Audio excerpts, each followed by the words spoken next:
Bonjour à tous, une nouvelle vidéo de randonnée une nouvelle fois dans les Vosges.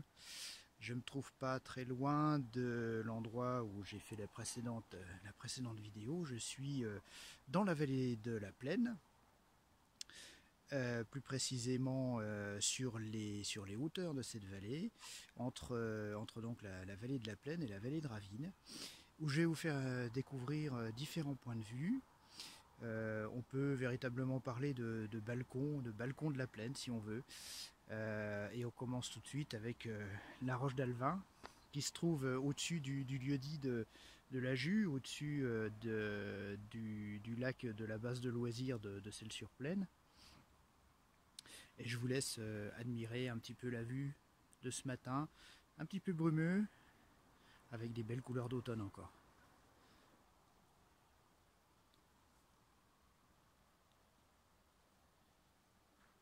Voilà la vue depuis cette roche, un promontoire sur la vallée de la Plaine, donc à l'entrée de Celles-sur-Plaine.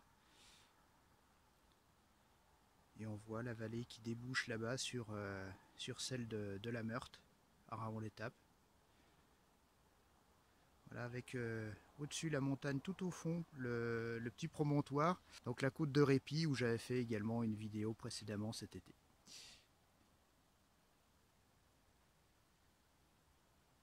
Le lac qu'on voit au pied, c'est donc la base de loisirs de Celles-sur-Plaine. C'est pas le grand lac, la retenue d'eau, qui est caché derrière le deuxième massif là. Hop, voilà, derrière. Donc le lac est derrière, avec le barrage.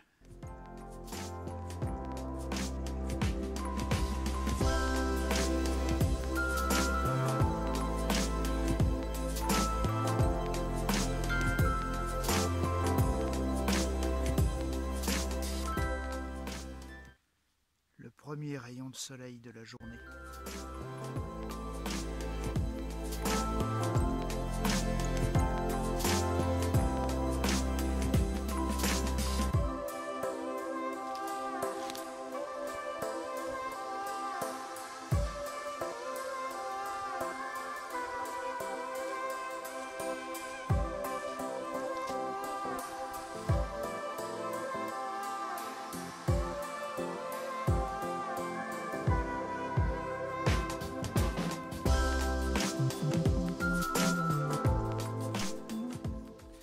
Je me dirige actuellement vers la Vierge de Novion et sur le chemin, donc on longe les roches d'Ernosier, encore un affleurement gréseux assez impressionnant de belles roches.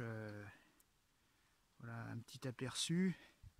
Alors certes là c'est sous la végétation, donc un peu de mal à se rendre compte.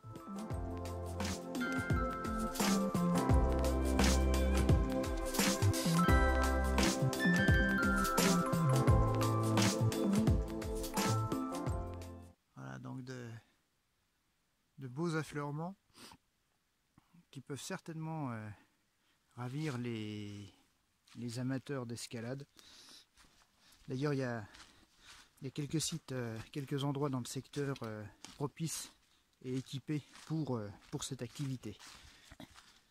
Et nous sommes donc à 545 mètres.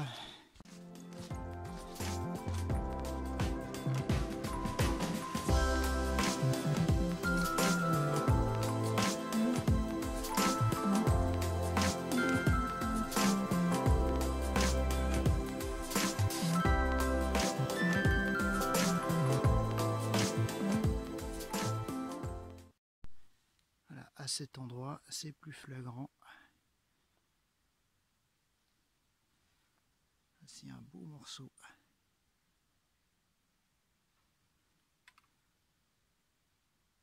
Je sais pas si la vidéo rend bien la perspective, mais c'est vraiment majestueux comme bloc de grès.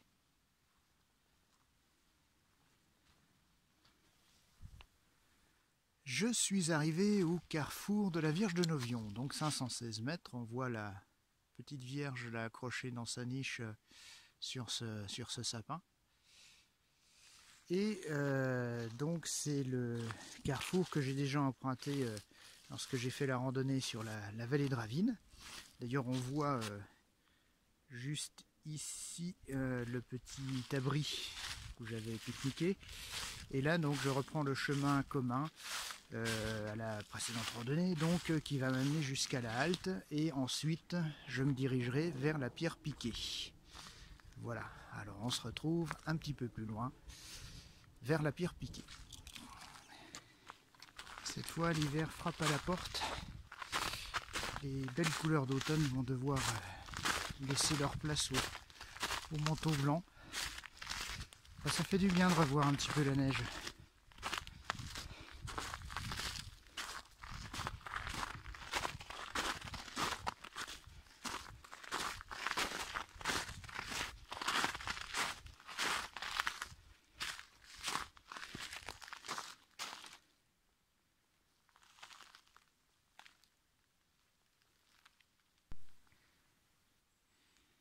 Et voici la roche de la Neuve-Voie, un petit peu avant l'ascension de la roche piquée. Encore un bloc de grès avec un petit banc qui vous permet d'admirer la vue sur la vallée. Et en plus, on est à l'abri.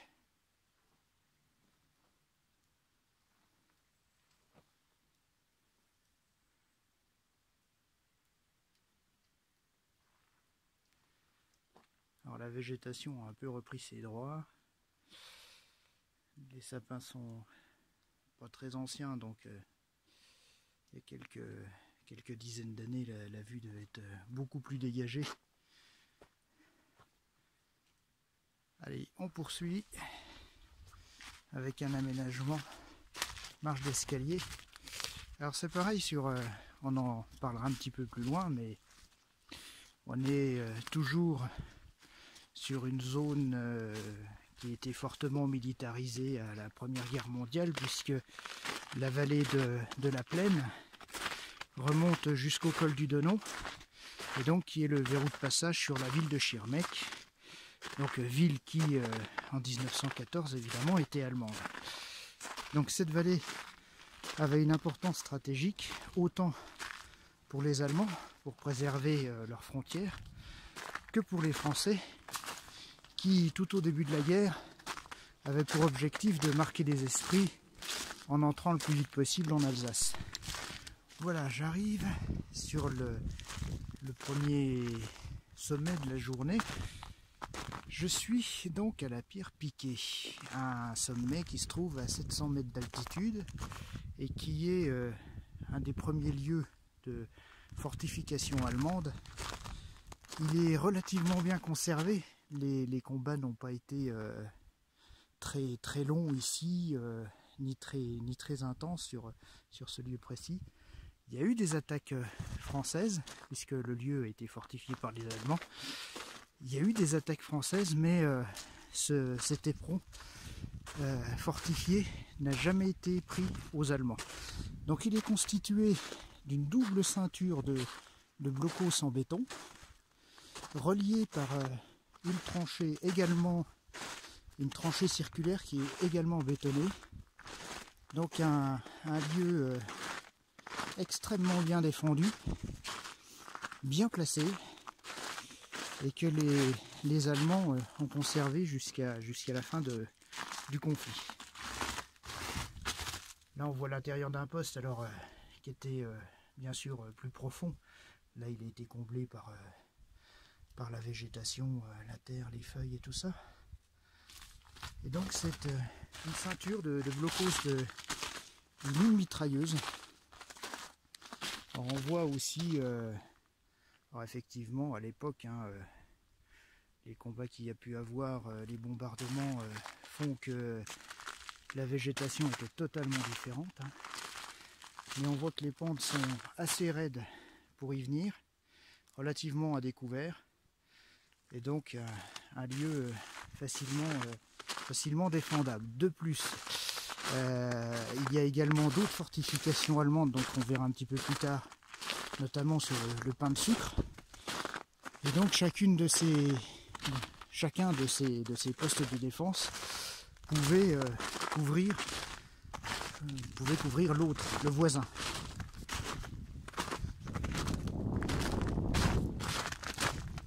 Alors, je ne sais pas si ma déambulation permet de se rendre compte de l'aspect circulaire du système de défense. Ça c'est encore un autre blocos, là cette fois-ci, de la deuxième ligne. Alors évidemment, tous reliés par des galeries souterraines, bon, que je ne recommande pas d'utiliser.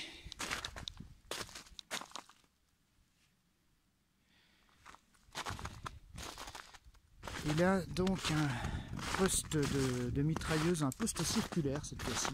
Voilà, donc c'est assez typique ce type de fortification sur le front des Vosges. Donc un blocos circulaire avec plusieurs meurtrières, donc qui permettait de couvrir un champ beaucoup plus large. Vous pouvez vous rendre compte que l'endroit est truffé de galeries, de blocos, de postes de tir. Voilà encore ici une entrée. Alors du fait de la faible intensité des combats sur le site de la pierre piquée, ça permet d'avoir encore un système défensif extrêmement bien conservé et qui peut permettre de comprendre pourquoi ces positions, tenues avec relativement peu d'hommes, ont pu résister tout le long de la guerre aux différents assauts qui ont été donnés. Savoir que les lignes françaises étaient beaucoup moins bien défendues, souvent des fortifications, des galeries faites travailler à la hâte, donc souvent creusées à même la terre, renforcées avec des sacs de sable et avec des renforts en bois. Donc pour la plupart, les fortifications françaises sur le secteur ont disparu depuis longtemps. Il y a encore quelques restes, mais c'est vraiment très minime par rapport à ce qu'on peut retrouver des fortifications allemandes.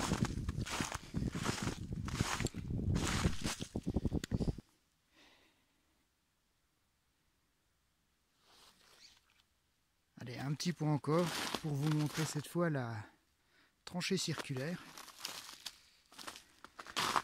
Aussi l'ouvrage, on voit avec le parapet bétonné qui donne sur le côté de la vallée de la Plaine, donc l'endroit d'où pouvaient surgir des attaques françaises.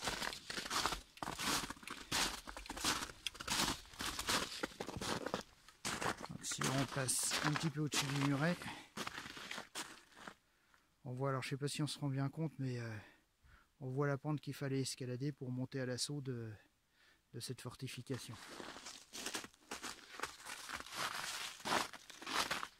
Avec évidemment des passages pour rejoindre les abris.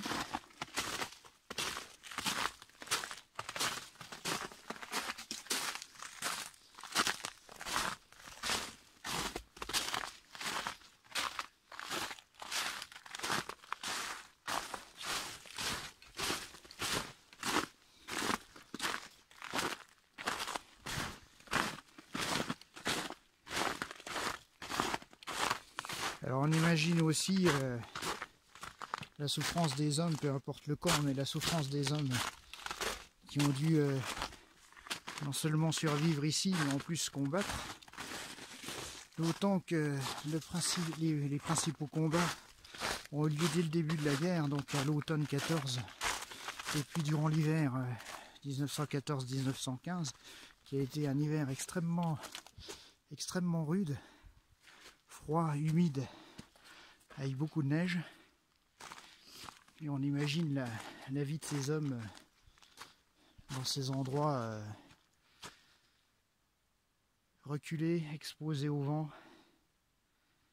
Ça a dû être extrêmement difficile.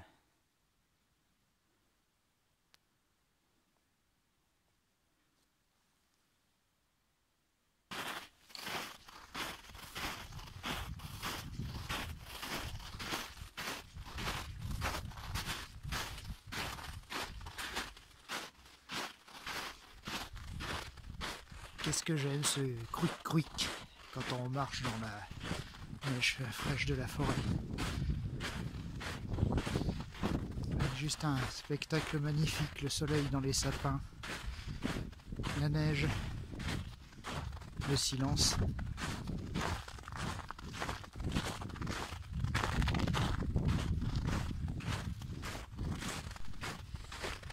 Voilà, je suis arrivé à la Vierge du Dialtrepois, à 723 mètres d'altitude. Alors encore une petite vierge dans sa petite niche qu'on appelle une chaplotte. Alors l'avantage ici, c'est qu'on vous explique l'origine de ces chaplottes. Comme le zoom ne permet pas de voir très bien la plaque, je vais vous la lire. Donc ces chaplottes, leur histoire remonte au culte gallo-romain du soleil, de l'eau et des arbres. Liés aux Donnons, au 5e et 6e siècle, les chrétiens entreprirent de convertir les païens et d'interdire le culte des arbres. Il y a eu 2 consuls d'évêques en 452 et 567.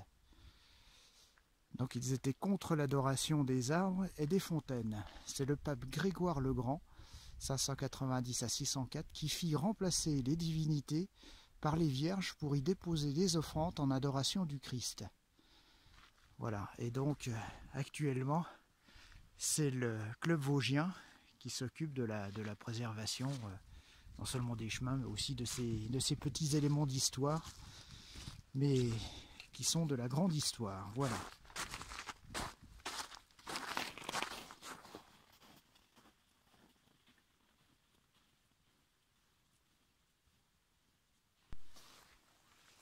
J'arrive à proximité du pain de sucre et donc je passe là sous la porte de Fest, Bleibtreu, 671 mètres.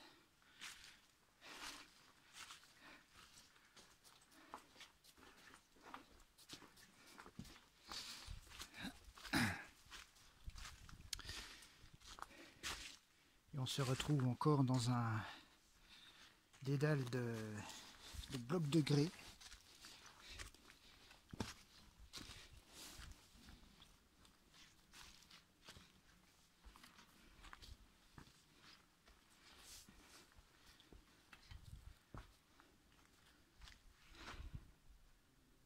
Un endroit magnifique.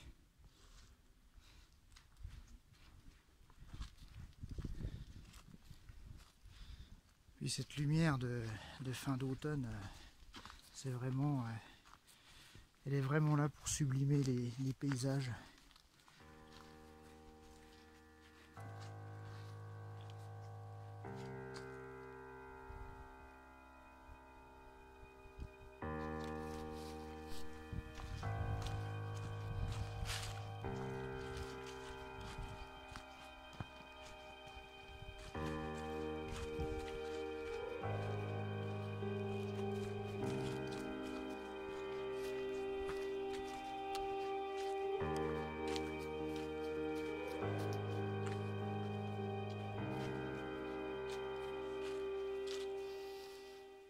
Et là donc on aperçoit les premières fortifications au-dessus, puisqu'évidemment ce sommet était également fortifié par les Allemands. Pareil, hein, comme la pierre piquée, une fois ces positions prises, vraiment au début de conflit par les Allemands, les Français ne sont jamais parvenus à reprendre ces positions aux Allemands.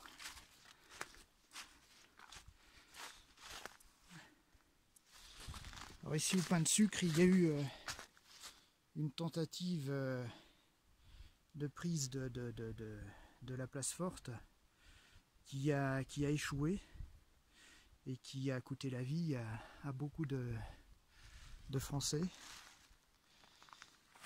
Ils ont choisi d'attaquer une position extrêmement bien défendue, alors d'une part par ses propres équipements, mais aussi par l'artillerie allemande qui couvrait le secteur d'une façon extrêmement efficace. Et puis juste à côté, Donc on s'y rendra tout à l'heure. L'autre sommet qu'on aperçoit juste entre les sapins, là donc le Coquin, est surmonté, alors non pas d'une position fortifiée, mais d'un observatoire militaire. Alors, je disais donc avant un arrêt intempestif du matériel que cette position visait également à protéger les positions allemandes qui se trouvaient sur le col de la Chaplotte, en face, donc de l'autre côté de la vallée de la Plaine, au-dessus de l'actuel lac de Pierre Percé, donc du lac de Vieux-Pré. Voilà donc un poste de tir. J'espère qu'il y aura assez de lumière avec les ouvertures circulaires qui permettent bien de couvrir toute la zone. Et on voit que le terrain, on voit plus ou moins bien que le terrain est très abrupt et donc rendant une attaque, une offensive très très compliquée.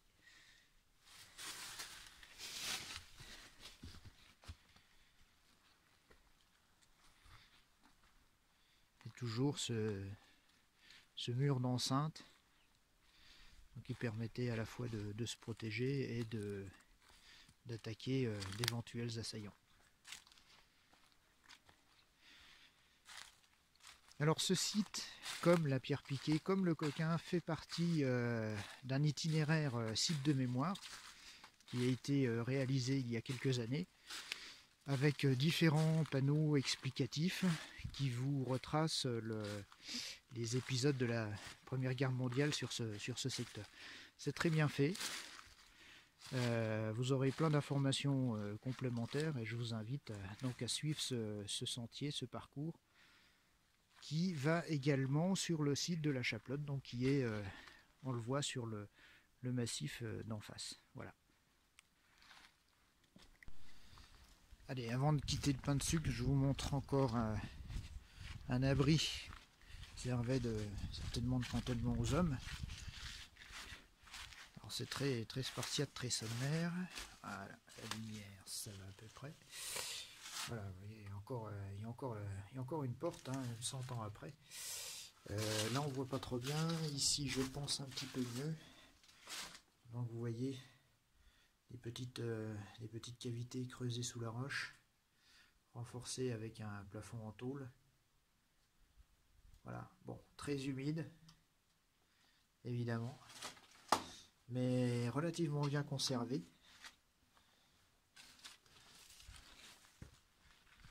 Et on rejoint par ce côté donc le chemin de ronde qui ceinture cette fortification avec, comme vous le voyez, différents abris aménagés sous la roche. Et encore des postes de tir répartis tout autour de cette ceinture. Allez, maintenant je reviens sur mes pas et je prends la direction de la tête du Coquin. On a un ciel bien dégagé, bien bleu aujourd'hui, bien froid aussi, mais bon, ça c'est pas gênant. Et on devrait avoir un beau panorama. A plus tard. Alors le voici qui se profile à l'horizon, le sommet du Coquin, la tête du Coquin. Là-haut, voilà, le mise au point juste derrière la cime du sapin. Voilà, on l'aperçoit là-haut. Alors, il y a encore une petite montée pour bien méchante.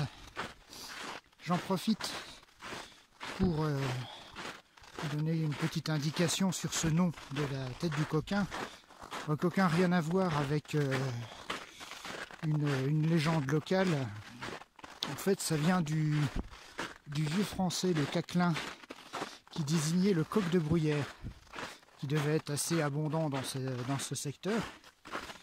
Et donc c'est de ce nom-là qu'est dérivé le caquelin à Coquin. Et voilà l'explication de la signification de ce nom.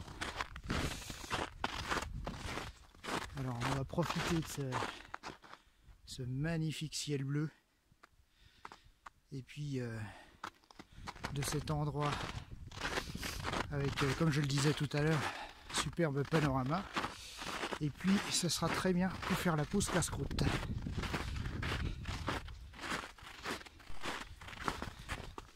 Et voilà donc à la sortie de ce petit bois le promontoire de la tête du Coquin avec son observatoire militaire, hein, pas astronomique, hein, taillé à même la roche et fortifié. Alors ici, contrairement aux deux autres sites, hein, on n'est pas sur un éperon fortifié ayant pour but le blocage d'une route, hein, ou la défense. Là, c'est vraiment un observatoire qui, bien sûr, était armé, mais était défendu notamment par les deux précédents pitons qu'on a visités, hein, donc le pain de sucre et la pierre piquée. Et l'intérêt de cet observatoire, c'est le point culminant du secteur. On a 870 mètres. Et donc on a une vue sur la vallée de la Plaine et également sur le site de la Chaplotte. C'était également un endroit qui était propice au passage des escadrilles aériennes françaises qui essayaient d'aller pilonner les positions allemandes en Alsace. Et donc ce passage était surveillé par cet observatoire et a permis de donner l'alerte à plusieurs reprises. Voilà, donc il verrouillait, c'était la sentinelle du passage du col du Donon et donc derrière de la ville de Schirmeck. Alors voilà, donc il est constitué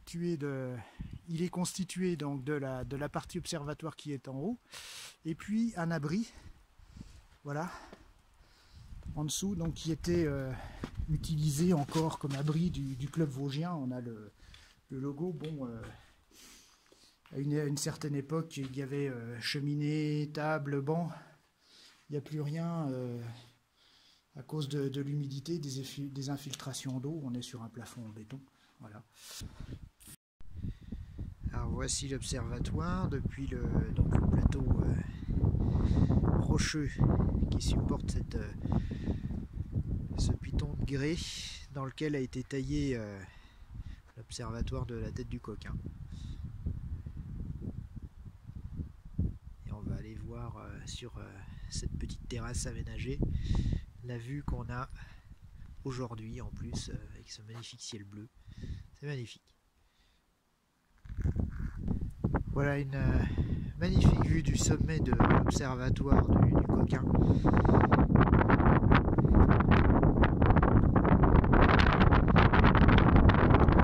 C'est la vallée de la Plaine avec celle sur Plaine.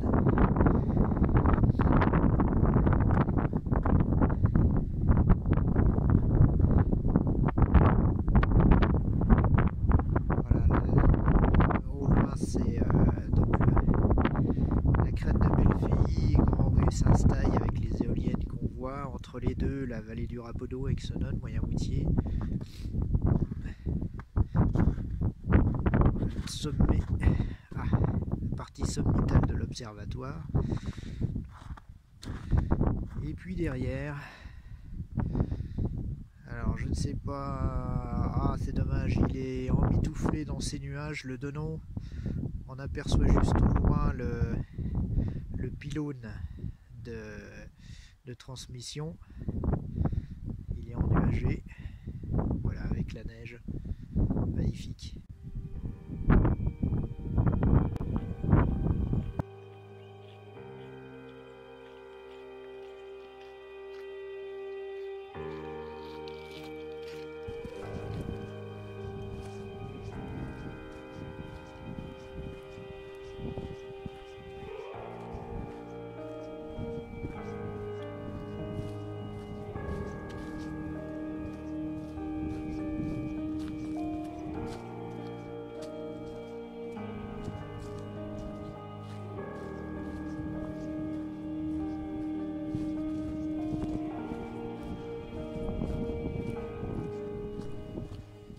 Voilà, j'arrive pratiquement au terme de cette randonnée, donc je suis un petit peu revenu sur mes pas jusqu'à la Vierge de Novion qu'on a vue ce matin.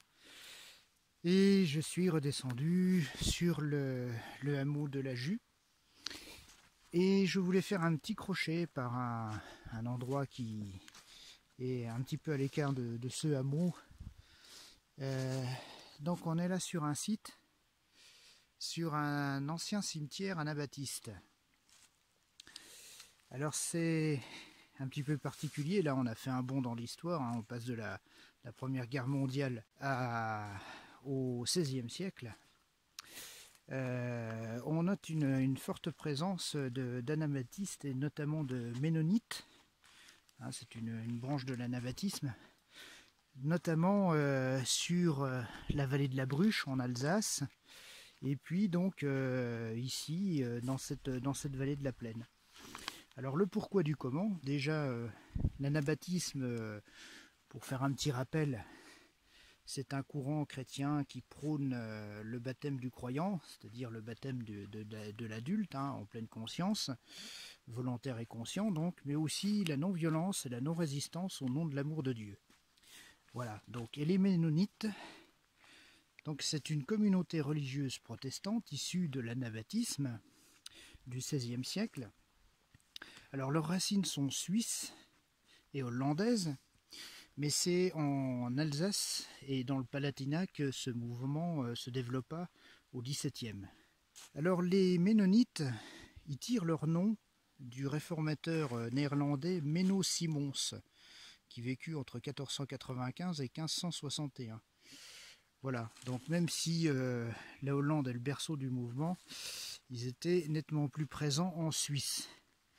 Et c'est donc en Suisse qu'ils connurent une forte répression, notamment à la suite de la guerre des paysans de 1653, et cela provoqua l'émigration de la plupart des membres de la communauté. Alors l'un des premiers refuges en Alsace pour ces Ménonites, ce fut Sainte-Marie-aux-Mines, parce qu'il y avait une forte demande de main-d'œuvre agricole, et cela c'était le résultat de la saignée de la guerre de 30 ans.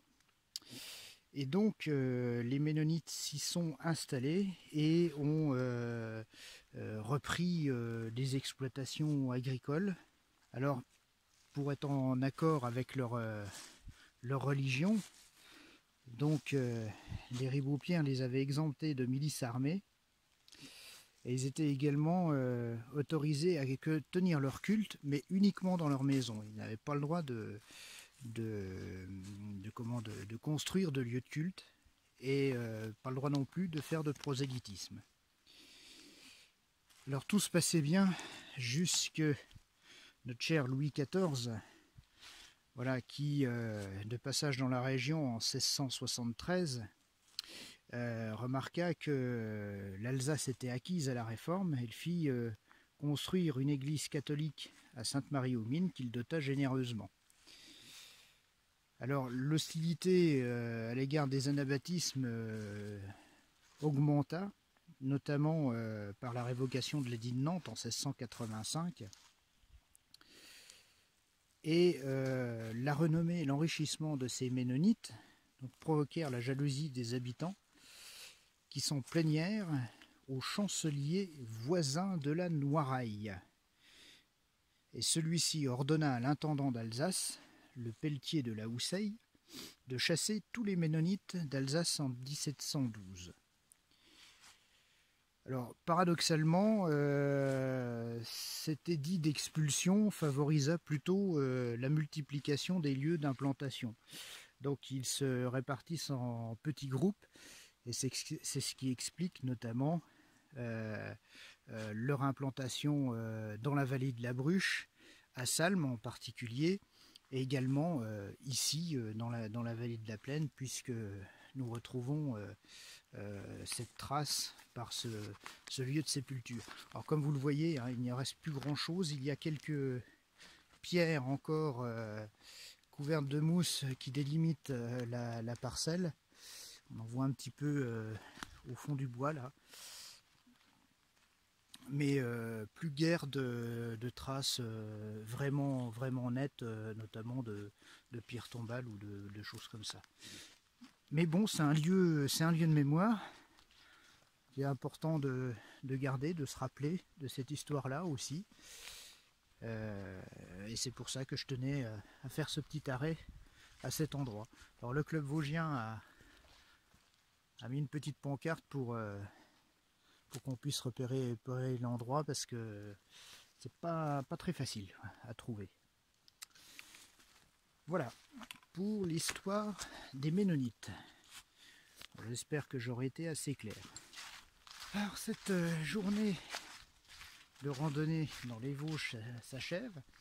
J'espère que vous aurez découvert des sites que vous ne connaissiez pas, que ça vous a peut-être donné envie de venir visiter ces lieux de mémoire. En tout cas, je vous y invite. Et puis, vous pouvez profiter également d'un circuit un petit peu plus large en allant découvrir le site de la Chaplotte et également le musée qui se trouve à Celles-sur-Plaine. Voilà, en attendant, je vous souhaite de faire aussi de belles balades dans la nature. Et puis à bientôt, peut-être en raquette cette fois-ci, j'espère. Allez, merci d'avoir regardé. Bye bye.